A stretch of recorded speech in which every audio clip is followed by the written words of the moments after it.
एक शहर में प्रतिवर्ष माता पिता अपने पुत्र को गर्मी की छुट्टियों में उसके दादा दादी के घर ले जाते। 10-20 दिन सब वहीं रहते और फिर लौट आते। ऐसा प्रतिवर्ष चलता रहा। बालक थोड़ा बड़ा हो गया। एक दिन उसने अपने माता पिता से कहा कि अब मैं अकेला भी दादी के घर जा सकता हूँ, तो आप मुझे अकेले दादी के घर जाने दो। माता पिता पहले तो राजी नहीं हुए, परंतु बालक ने जब जोर दिया तो उसको सारी सावधानियां समझाते हुए अनुमति दे दी। जाने का दिन आया। पिता बालक को छोड़ने के लिए स्टेशन पर गए। ट्रेन में उसको उसकी सीट पर बिठाया, फिर बाहर आकर खिड़की में से उससे बात की, उसको सारी सावधानियां फिर से समझाई। बालक ने कहा, मुझे सब याद है, आप चिंता मत करो। ट्रेन को सिग्नल मिला, विसल लगी। तब पिता ने एक लिफाफा पुत्र को दिया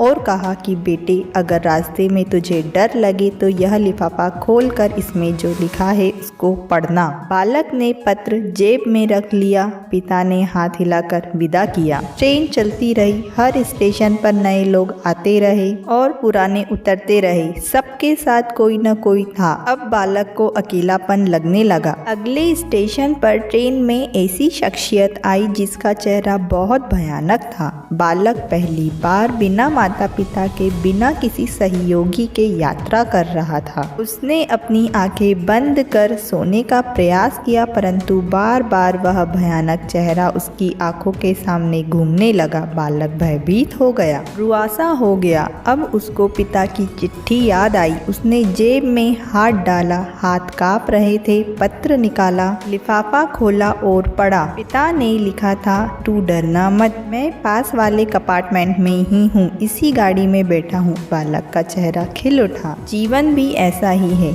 जब भगवान ने हमको इस दुनिया में भेजा, उस समय उन्होंने हमको भी एक पत्र दिया है जिसमें लिखा है, तू डरना मत, उदास मत होना, मैं हर पल, हर क्षण, हर जगह तुम्हारे साथ हूँ। पूरी यात्रा तुम्हारे साथ करता हूँ, केवल तुम मुझे स्मरण रखते रहो। सच्चे मन से याद करना, मैं एक पल में आ जाऊँगा।